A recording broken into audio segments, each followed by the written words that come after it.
everybody, welcome back to my channel, or if you're new here, welcome. My name is Heather. I'm a professional wedding planner, and today I'll be sharing another 5 tips for saving money on your wedding, or just tips in general. So if you like what you see, subscribe to my channel, like and comment below if you have any topics that you want me to talk about, whether that's wedding related. I also do fitness videos. I am a personal trainer, so if you have any fitness questions, anything at all, comment below and I will respond. So let's get into the next 5 tips for planning your wedding. So number 1 is flower related. So with florals, like I mentioned in the last video, just keep it simple. You don't need to have florals on your centerpieces. If you want to save a little money, you could go into artificial flowers. Otherwise, what I did for mine was I had my bridal bouquet and my bridesmaids bouquets were the only real flowers in the whole wedding.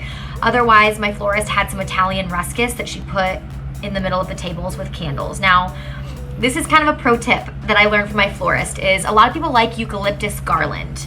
Italian ruscus is so much cheaper and it is beautiful. I will post pictures here or here of what it looks like, but what I did was I got a fake eucalyptus garland from Hobby Lobby. Wait until they are half off. Okay, that's the secret. I bought a bunch of those and I used it as like a runner for my head table. And then my florist had leftover eucalyptus from the bouquets that she kind of stuck in it to fluff it up. So the whole thing looked so real, you guys, and I did not pay close to the price I would have paid if I had had real eucalyptus. So look at Hobby Lobby has a lot of awesome artificial greenery and flowers if you want to go that route as well. Number 2, people always ask me, you know, what am I gonna splurge on? What should I not splurge on? What I always say is don't splurge on the things that people don't remember. And I touched on this briefly in my last video, but like your invitations, your cake topper, your like monogram napkins, party favors, you don't need any of that stuff. My topper I got from Hobby Lobby, it was like $5, I think. You don't need to worry about getting those monogram napkins. They are so cute, but nobody's gonna remember them, and then you're just gonna be stuck with a bunch of napkins left over that you don't want. Also with the party favors, also just overall not needed. Now on the other hand, number 3, people always ask, well, what should I splurge on? And my advice to you would be to splurge on the things that will create the things that you will remember. So your photographer, you're gonna have those pictures forever. If you choose to have a videographer, which is optional, that is something that the 2 things that we chose to splurge on were those 2. And then lastly, the DJ, because the DJ keeps the night going, kind of facilitates the timing of everything, works closely with your wedding planner. And really, if you want people on the dance floor, get a good DJ. We were so thankful for our DJ. I made a Spotify playlist of all of my must-play songs and he honored every single one, and he really just helped keep the night going overall. Now for our videographer, what we did was we actually hired a brand new videographer. So they were a sweet couple. We had connections and mutual friends, and they had a photography business, and they were just launching their videography business. And they weren't our photographers, but we were their first client, and we weren't nervous because we had seen, you know, some of their little side work before. So that also saved us a ton of money, is just finding somebody who's passionate about videography, and they haven't done it enough to be able to jack their prices up to like $5 grand, you know?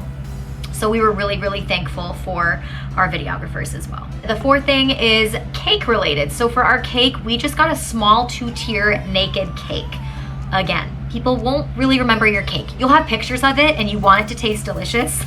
So we wanted something simple. What we did was we had our cake, I'll post a picture, and we cut the cake and then we saved the top for our anniversary, which is also optional. So otherwise you could just do a single tier.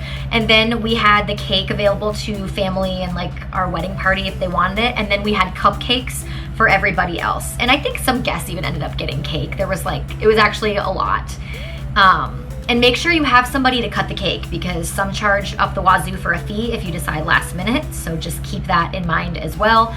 Our cake cutting utensils we borrowed from the venue. Didn't want to spend money on those either because we're not going to use it after the wedding anyway. So keep that in mind before buying like a huge expensive cake cutting utensil. Or something that I see a lot is that brides will borrow from one of their parents, which I think is super sweet. They'll use the same cake cutting utensils that their parents or grandparents used on their wedding, which I love. Cupcakes are a great option. Mini desserts are also a cheaper option as well. So it's completely up to you, but it's a great way to save money. But just make sure you do a testing first, which is probably the best thing ever, is just taste testing cupcakes. And number 5 is just to not sweat the little things. So if you won't use it or sell it after the wedding, don't bother getting it. You know, when I bought my eucalyptus garland, I wanted to make sure that I would use it, you know, to decorate in my home. I actually ended up selling it super cheap to a friend of a friend, just because I found myself not really using it.